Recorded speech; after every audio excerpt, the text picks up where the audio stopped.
नमस्कार दोस्तों, माधवी क्लासेस में आपका हार्दिक स्वागत है।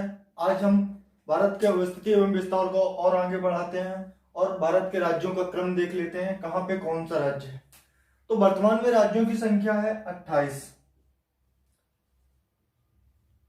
पहले 29 राज्य हुआ करते थे, लेकिन जब 31 अक्टूबर 2019 को जम्मू कश्मीर से राज्य का दर्जा छीन लिया गया तो 28 राज्य बचे।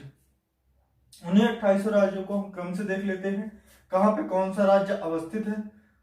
तो ये जम्मू कश्मीर का जो सेक्शन हुआ करता था ये बन गया है अब लद्दाख, और ये हो गया जम्मू कश्मीर। दो केंद्र शासित प्रदेश बन गए जम्मू कश्मीर। जम्मू कश्मीर के जस्ट नीचे है यहाँ पे हिमाचल प्रदेश। हिमाचल प्रदेश हिमाचल प्रदेश के बाद हिमाचल प्रदेश और जम्मू कश्मीर से सीमा बनाता हुआ यहाँ पे पंजाब है। पंजाब, ये पंजाब राज्य हुआ। पंजाब राज्य और हिमाचल प्रदेश से सीमा बनाता हुआ यहाँ पे हरियाणा राज्य, ये हरियाणा। हरियाणा और हिमाचल प्रदेश से यहाँ पे सीमा बनाता हुआ यहाँ पे उत्तराखंड है।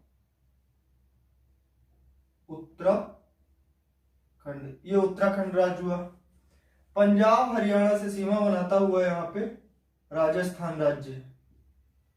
राजस्थान, राजस्थान के नीचे यहाँ पे गुजरात राज्य है। ये गुजरात राज्य है। गुजरात राज्य के नीचे यहाँ पे महाराष्ट्र राज्य है। महाराष्ट्र, गुजरात, राजस्थान, और यहाँ पे उत्तर प्रदेश से सीमा बनाता हुआ यहाँ मध्य प्रदेश है। मध्य प्रदेश के ऊपर यहाँ पे उत्तर प्रदेश है। उत्तर प्रदेश, महाराष्ट्र राज्य के नीचे छोटा सा राज्य गोवा है। गोवा राज्य के नीचे यहाँ पे कर्नाटक राज्य है। ये कर्नाटक राज्य हुआ। कर्नाटक राज्य के जस्ट नीचे केरल राज्य है। केरल राज्य हुआ। केरल राज्य के पूर्वी वाले भाग में कर्नाटक केरल से सीमा लगाता हुआ यहाँ पे तमिलनाडु राज्य, ये तमिलनाडु राज्य हुआ। तमिलनाडु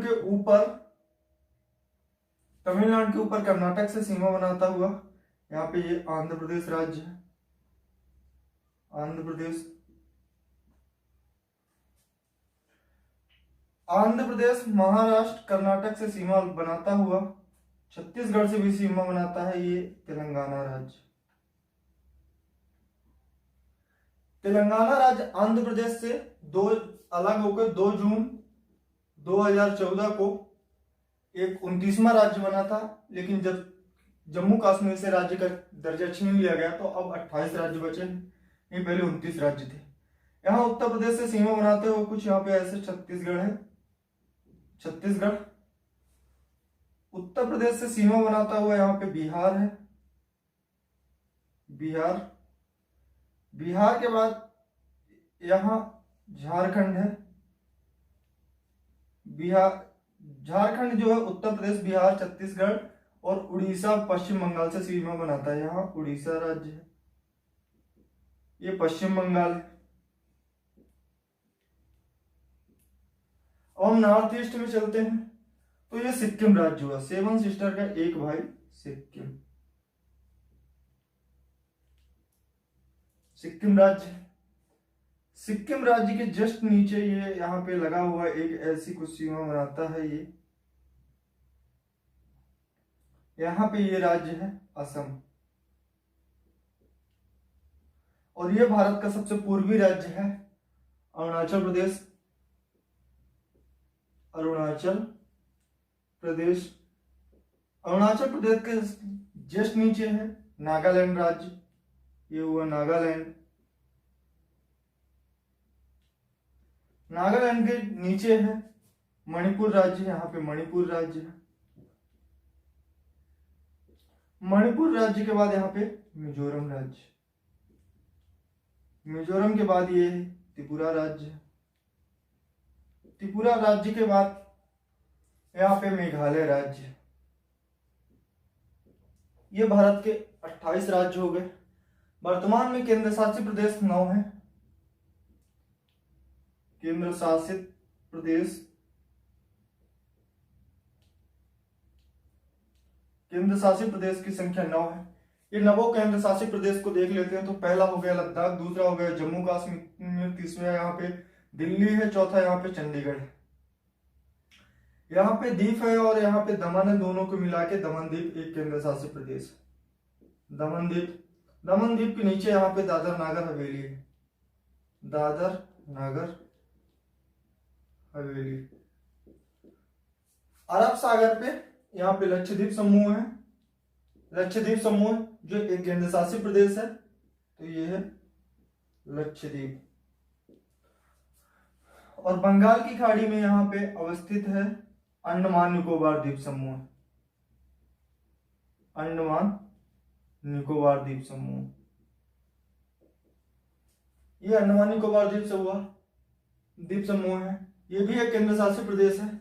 और जो पांडुचेरी केंद्र शासित प्रदेश है वो एक राज्य में अवस्थित न होके 3 राज्यों में फैला हुआ है, एक जगह अवस्थित नहीं है, 3 अलग अलग जगह में पाए जाते हैं। उसके 4 क्षेत्र हैं। 4 में से पहला क्षेत्र है माहे।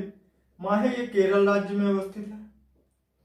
और जो कराईकल है, कराईकल, पांडुचेरी,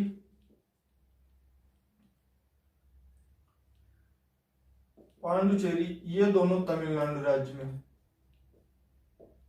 और यनम वाला भाग जो पांडुचेरी का है वो आंध्र प्रदेश में। तो यहां हो गया माहे। माहे के बाद यहां कराईकल, कराईकल के ऊपर यहां हो गया पांडुचेरी। पांडुचेरी के बाद यहां आंध्र प्रदेश में हो गया यनम। ये हमारे 28 राज्य और 9 केंद्र शासित प्रदेश हुए।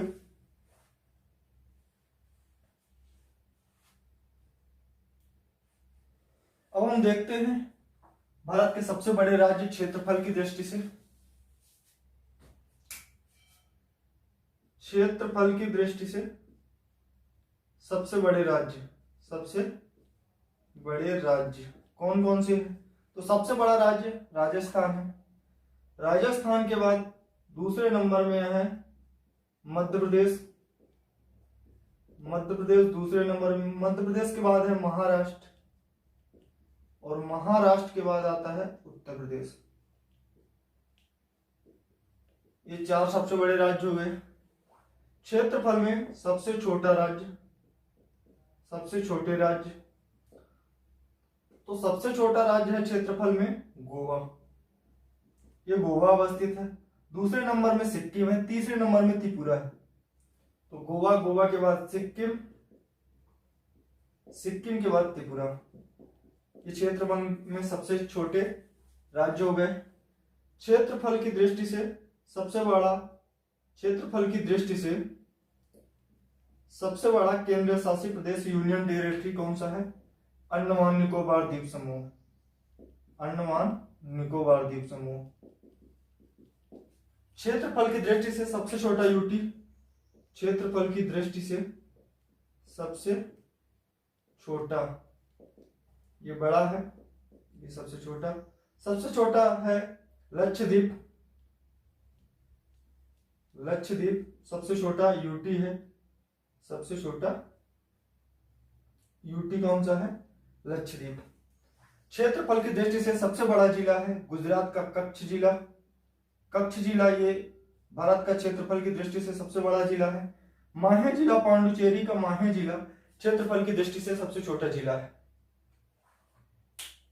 ये हमने देख ली राज्यों के कौन क्षेत्रफल में कितना है, कौन सबसे बड़ा है, कौन छोटा है, उनके 4-3 नाम।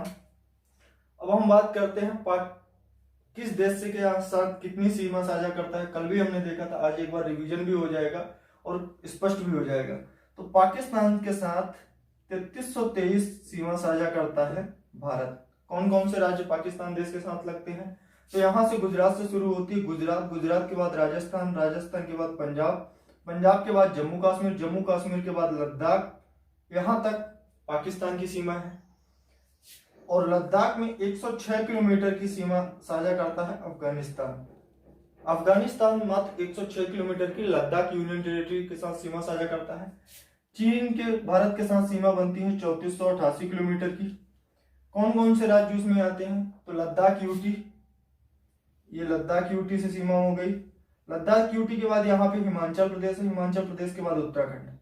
यहाँ पे नेपाल है तो इसलिए उत्तर प्रदेश वगैरह छूट जाते हैं। सिक्किम और अरुणाचल प्रदेश, ये सीमा कहाँ से लगती है? चीन से लगती है। यहाँ पे नेपाल अवस्थित है, 1751 किलोमीटर की सीमा बनाता है भारत के राज्यों के साथ। ये नेपाल है। नेपाल किन किन राज्यों के साथ सीमा बनाता है? यहाँ पे उत्तराखंड है, ये उत्तराखंड की सीमा हो गई। यहाँ पे उत्तर प्रदेश है, उत्तर प्रदेश के बाद ये बिहार हुआ, बिहार के बाद ये पश्चिम बंगाल, यहाँ पे ये पश्चिम बंगाल, ये सिक्किम। तो 5 राज्यों के साथ नेपाल भी सीमा बनाता है। यहाँ पे भूटान है, भूटान 699 किलोमीटर की सीमा बनाती है। भारत के राज्यों के साथ भूटान 699 किलोमीटर की सीमा बनाता है। 699 किलोमीटर। कौन कौन से राज्य हैं?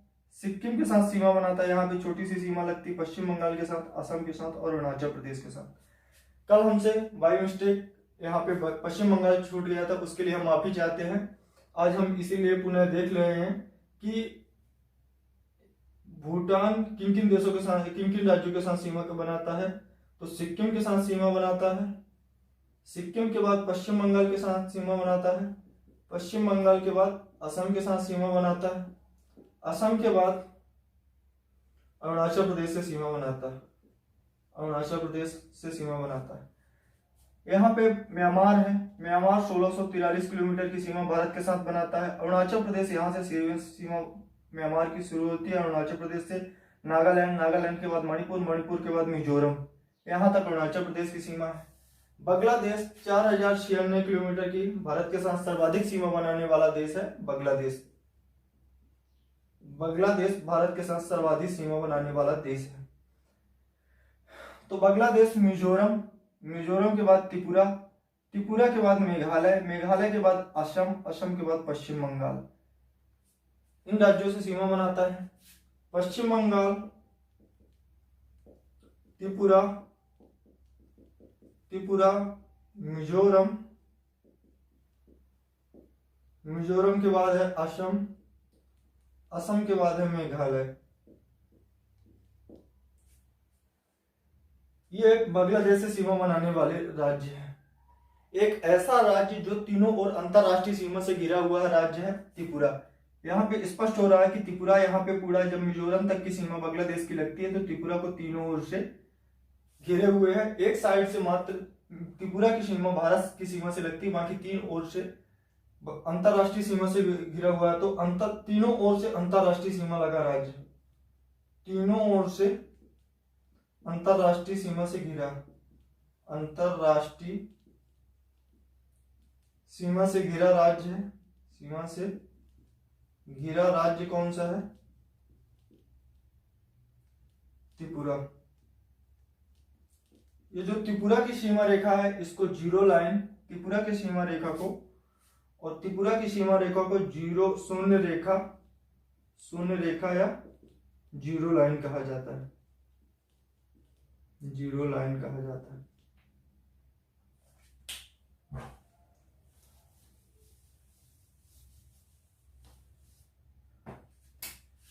विदेशी सीमा बनाने वाले राज्यों की संख्या जो विदेशी सीमा बनाते हैं वो राज्यों की संख्या कितनी है? तो विदेशी सीमा बनाने वाले राज्यों की संख्या 17 है। माफ कीजिएगा 16 हो गई है, पहले 17 थी तो 16 है। तटीय सीमा बनाने वाले राज्यों की संख्या कितनी है? तटीय सीमा जो राज्य बनाते हैं उनकी संख्या 9 है। तटीय सीमा बनाने वाले राज्यों की संख्या 9 है। स्थलीय सीमा जो भारत की है, स्थलीय सीमा यहाँ गुजरात से शुरू होती है और ये पूरी घूम के यहाँ से मिजोरम तक है। तो स्थलीय सीमा कितनी है? 15,000। स्थलीय सीमा कितनी है? 15,106 किलोमीटर की स्थलीय सीमा। तटीय सीमा कितनी है? तटीय सीमा है 100 किलोमीटर। तटीय सीमा कौन सी सीमा है? ये वाली सीमा जो समुद्र तट से लगती है वो सीमा को तटीय सीमा कहते हैं। तो ये पश्चिम बंगाल से लेके गुजरात के यहाँ तक है, कच्छ तक। ये तटीय सीमा हुई। द्वीपों सहित तटीय सीमा है, द्वीपों सहित तटीय सीमा है भारत की 7516 किलोमीटर। द्वीपों सहित में लक्षद्वीप, अंडमान निकोबार द्वीप और भी द्वीपों को मिला के 7516 किलोमीटर की द्वीपों सहित सीमा हो गई। अब भारत को कौन से राज्य को हिमालयी राज्य कहा जाता है, कौन से राज्य को स्थलबद्ध राज्य कहा जाता है, ये भी देख लेते हैं। तो हिमालयी राज्य कौन से होते हैं? हिमालयी राज्य वह राज्य जिनमें हिमालय पर्वतमाला का विस्तार होता है, उन राज्यों को हिमालयी राज्य कहा जाता है। तो हिमालयी राज्य में हिमाचल प्रदेश, उत्तराखंड, उत्तराखंड के बाद सिक्किम और अरुणाचल प्रदेश, ये हिमालयी राज्य आते हैं। हिमाचल प्रदेश, हिमाचल प्रदेश, उत्तराखंड, उत्तराखंड, सिक्किम, अरुणाचल प्रदेश, अरुणाचल प्रदेश, ये हिमालयी राज्य है। अब हम बात करते हैं तटीय राज्य कौन कौन से।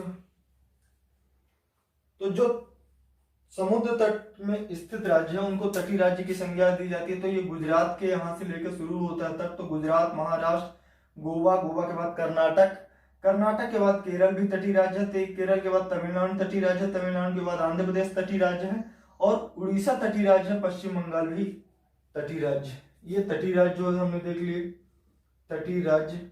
अब स्थलबद्ध राज्य कौन से? लैंडलॉक्ड स्टेट, स्थलबद्ध राज्य ऐसे राज्य जो ना तो विदेशी सीमा लगाते हो और ना तो समुद्री सीमा लगाते हो, इन राज्यों को स्थलबद्ध राज्य कहा जाता है। तो एमपी स्थलबद्ध है, ना कोई विदेशी सीमा लगाता है और ना ही समुद्र से सीमा लगती। छत्तीसगढ़ स्थलबद्ध राज्य, ना कोई विदेशी सीमा लगाता है ना समुद्र से। झारखंड भी स्थलबद्ध राज्य, हरियाणा भी है और तेलंगाना है। तो 5 राज्य है। कौन कौन से?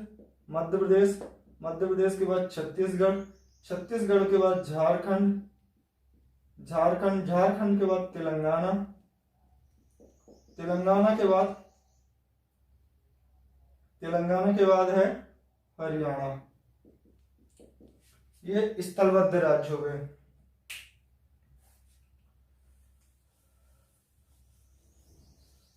अब प्रायद्वीपीय पठार के राज्य कौन से कहलाते हैं? प्रायद्वीपीय राज्य। प्रायद्वीप क्या होता है? तो ऐसा भूखंड, ऐसा भूभाग जो तीनों ओर जल राशि से घिरा हो, एक ओर स्थल भाग से लगता हो, तो उसको प्रायद्वीप कहते हैं। तो ये वाला भाग जो हम स्पष्ट देख रहे हैं कि जो भारत के नीचे वाला भाग है, ये पूरा यहां से लेके ये स्थल तक, ये पूरा यहां तक प्रायद्वीपीय भाग कहलाता है। तो ये प्रायद्वीपीय पठार हुए। प्रायद्वीपीय पठार में कौन कौन से आता है? गुजरात आता है, मध्य प्रदेश आता है, छत्तीसगढ़ आता है, झारखंड, पश्चिम बंगाल, उड़ीसा, तेलंगाना, महाराष्ट्र, गोवा, कर्नाटक, केरल, तमिलनाडु, आंध्र प्रदेश, उड़ीसा, ये प्रायद्वीपीय पठार हो गया।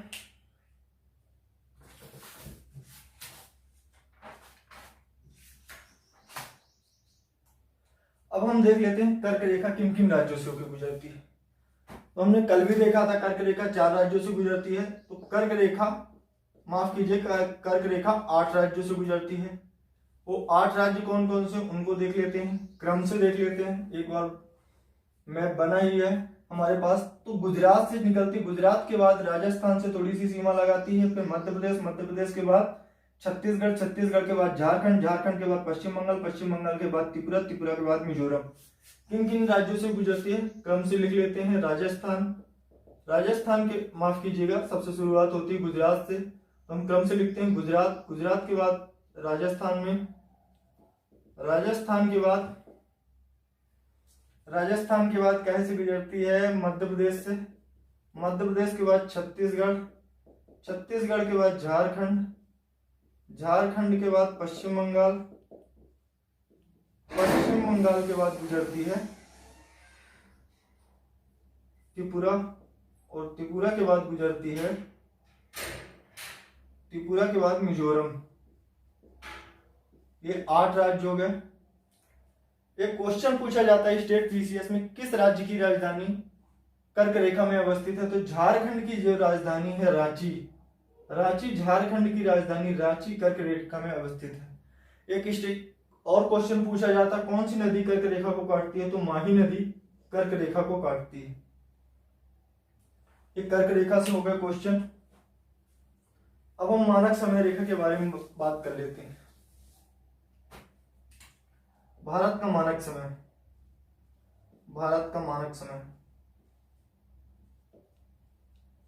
82.5 डिग्री देशांतर को, 82.5 डिग्री देशांतर को भारत का मानक समय चुना गया। मानक समय देशांतर रेखाओं के आधार पर तय किया जाता है। तो जो 0 डिग्री देशांतर है वो इंग्लैंड के ग्रीनविच, जो 0 डिग्री देशांतर है, 0 डिग्री देशांतर इंग्लैंड के ग्रीनविच वेधशाला से खींची गई है, जिसे अंतरराष्ट्रीय मानक समय रेखा या जीएमटी रेखा कहते हैं। 0 डिग्री देशांतर को जब 0 डिग्री देशांतर से दाईं ओर चलते हैं तो दाईं ओर के देशों का समय आगे होता है 0 डिग्री देशांतर की तुलना से, और बाईं ओर के देशों का समय पीछे होता है 0 डिग्री देशांतर से।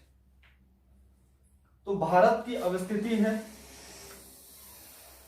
0 डिग्री देशांतर के दाईं ओर, यानी पूर्वी गोलार्ध में भारत देशांतर रेखा के पूर्वी गोलार्ध में यानी दाईं ओर अवस्थित।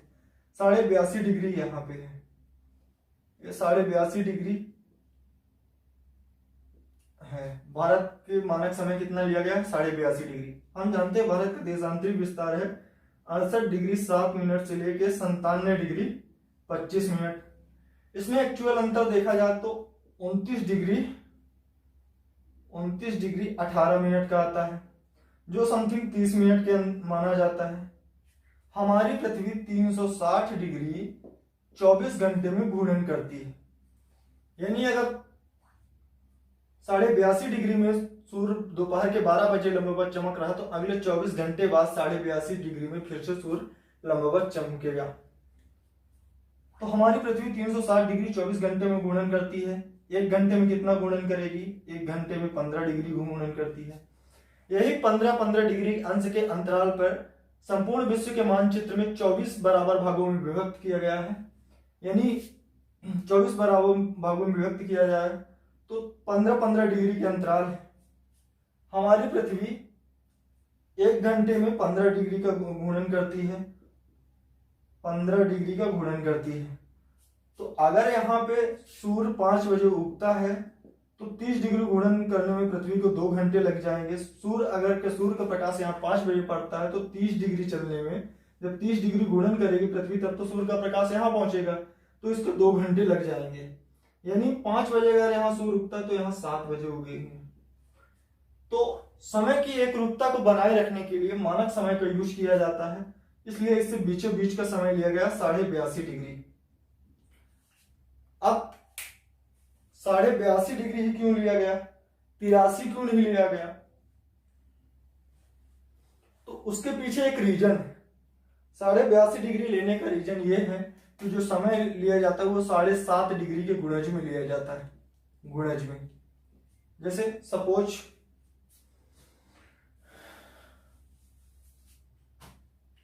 जब 0 डिग्री देशांतर से हम पूर्व की ओर चलते हैं, तो जो पूर्व के देशांतर में स्थित देश हैं उनका समय आगे होता है। तो यहाँ पे 7.5 डिग्री कोई देश अपना, अगर यहाँ पे कोई देश है तो वो अपना 7.5 डिग्री मानक समय बना सकता है। उसके बाद वो 15.5 डिग्री मानक समय बना सकता है। फिर अगर और आगे है तो 22.5 डिग्री मानक समय बना सकता है। फिर और आगे है तो 30 डिग्री मानक समय बना सकता है। और आगे है तो 37.5 डिग्री मानक समय बना सकता है। यानी मेरे कहने का मतलब है कि 7.5 डिग्री के गुणज में मानक समय लिए जाते हैं। तो भारत का मानक समय बीचों बीच का लिया गया 82.5 डिग्री। तो एक क्वेश्चन बनता है कि अगर ग्रीनविच जो 0 डिग्री देशांतर रेखा, जो अंतरराष्ट्रीय मानक समय रेखा है, इसमें अगर दोपहर के 12 बज रहे होंगे तो भारत में कितने बज रहे होंगे? तो 15 डिग्री घूर्णन करने में पृथ्वी को 1 घंटा लगता है। 15 डिग्री घूर्णन करने में पृथ्वी को 1 घंटा लगता है। यानी 4 मिनट में 1 डिग्री का घूर्णन करती है पृथ्वी। हमारी 4 मिनट में 1 डिग्री का घूर्णन करती है। तो अब 82.5, अगर यहाँ पे 82 है तो यहाँ पे पहले सूर्य का प्रकाश, क्योंकि सूर्य तो पूरब से उगता है, तो सूर्य का प्रकाश पहले यहाँ पे पहुंच जाएगा, इसके बाद यानी अगर यहाँ पे 12 बज रहे हैं तो यहाँ पे कितना बज रहे होंगे, तो 82.5 डिग्री में 4 का मल्टीप्लाई कर देंगे तो 330 आता है। इसको घंटे में तब्दील करेंगे तो 5 घंटा 30 मिनट आएगा।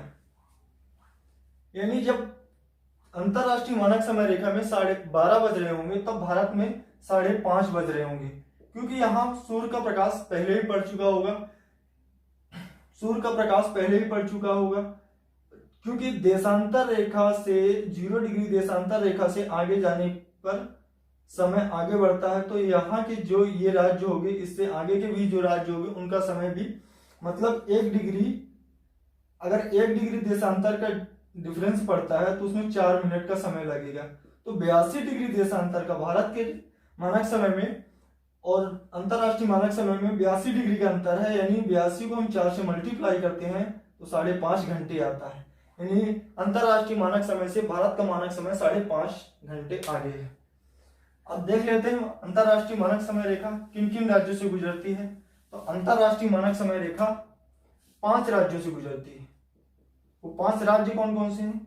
तो उत्तर प्रदेश के यहाँ पे कुछ मध्य प्रदेश की सीमा ऐसी है। उत्तर प्रदेश के मिर्जापुर से मानक समय रेखा खींची गई है, तो मिर्जापुर से होते हुए मध्य प्रदेश, छत्तीसगढ़ के बाद उड़ीसा, उड़ीसा के बाद आंध्र प्रदेश। तो उत्तर प्रदेश के मिर्जापुर से खींची गई है। उत्तर प्रदेश, मध्य प्रदेश के बाद छत्तीसगढ़ के बाद उड़ीसा, और उड़ीसा के बाद पड़ता है कौन सा? उड़ीसा के बाद आंध्र प्रदेश। ये 5 राज्यों से भारत की मानक समय रेखा गुजरती है। अब हम देख लेते हैं समुद्री सीमा किस तट को क्या कहते हैं, तटों के बारे में देख लेते हैं। उसके बाद किस देश का समुद्र में कितना अधिकार होता है ये देख लेते हैं। भारत का जो भारत से लगा हुआ समुद्र है उसमें उसका कितना अधिकार है।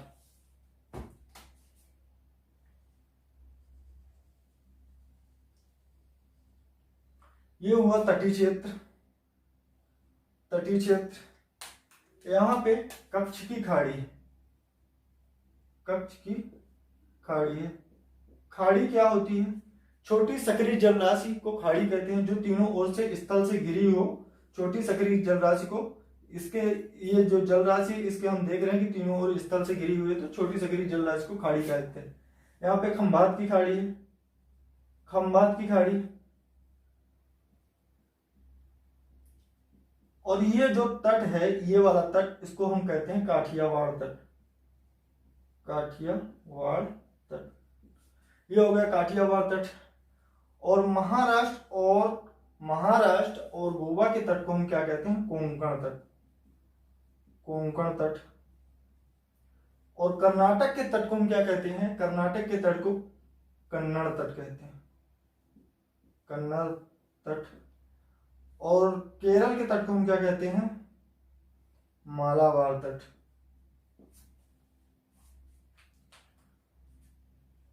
केरल के पूर्व में स्थित है तमिलनाडु। तो हम देख लेते हैं तमिलनाडु के तट को क्या कहा जाता है। तो तमिलनाडु के तट को कहा जाता है कोरोमंडल तट। और आंध्र प्रदेश के तट को कहा जाता है उत्तरी सरकार तट। और उड़ीसा के तट को कहा जाता है उत्कल तट। अब देखते हैं कि समुद्र में भारत का कितना अधिकार है और अन्य देशों का कितना अधिकार है। जितना अन्य देशों का होगा उतना भारत का भी समुद्र में अधिकार होता है। तो संयुक्त राष्ट्र संघ की एक संधि होती है, उनमें से एक संस्था गठित की जाती है अनक्लोस। यह गठित की गई है 1982 में, 1982 में। भारत का समुद्री तट जो है वो तट जो होता है वो कटा फिटा होता है। इन कटे फिटे तटों को मिलाने के लिए हम एक रेखा खींचते हैं जिसको आधार रेखा कहते हैं। ये हुई आधार रेखा।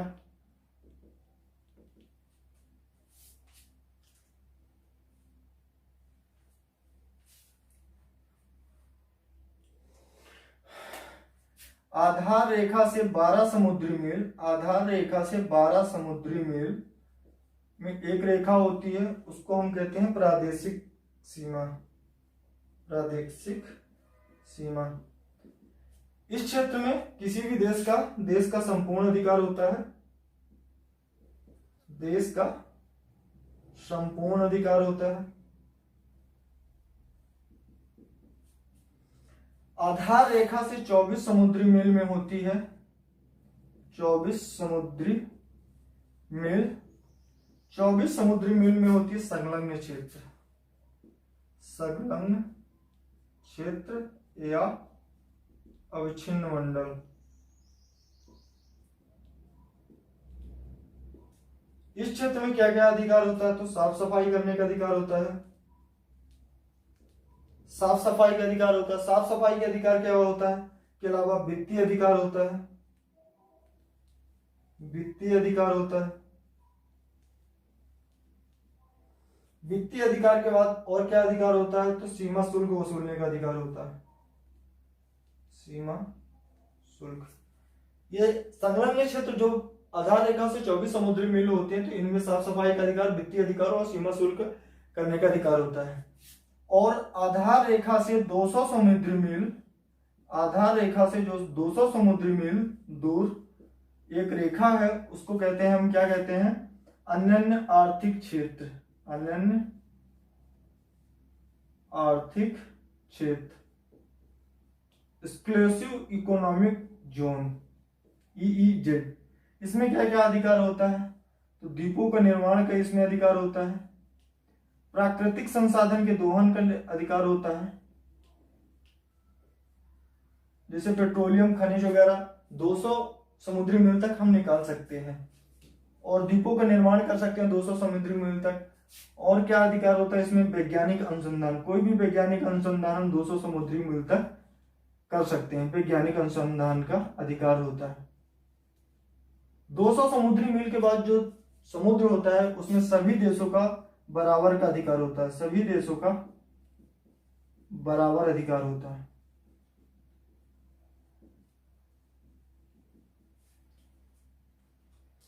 सभी देशों को बराबर अधिकार होता है।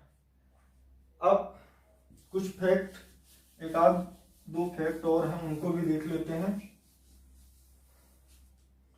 तो 3 ऐसे राज्य हैं, 3 राज्य हैं जो 3 देशों से सीमा बनाते हैं, 3 देशों के साथ सीमा बनाते हैं, के साथ सीमा बनाते हैं। वो राज्य कौन कौन से? पहला है सिक्किम। किन किन राज्यों के साथ, किन किन देशों के साथ सीमा बनाता है? तो ये नेपाल के साथ सीमा बनाता है, भूटान के साथ सीमा बनाता है और चीन के साथ। अरुणाचल प्रदेश, अरुणाचल प्रदेश ये किन किन राज्यों के साथ सीमा बनाता, किन किन देशों के साथ सीमा बनाता है? तो चीन के साथ सीमा बनाता है। चीन के बाद किसके साथ सीमा बनाता है? भूटान के साथ बनाता है और म्यांमार के साथ सीमा बनाता है। और तीसरा है, तीसरा कौन सा है? पश्चिम बंगाल। किन किन देशों के साथ सीमा बनाता है? तो भूटान के साथ भी बनाता है। भूटान के बाद ये और किससे सीमा बनाता है? भूटान से बनाता है, बांग्लादेश से बनाता है, नेपाल से बनाता है। एक यूटी है एक लद्दाख, वो भी 3 देशों के साथ सीमा बनाती है, अफगानिस्तान, पाकिस्तान और चीन के साथ। ये हुआ भारत का अवस्थिति एवं विस्तार। एक फैक्ट और है कि भूमध्य रेखा से भारत की दूरी कितनी है? तो भूमध्य रेखा से भारत की दूरी है 876 किलोमीटर।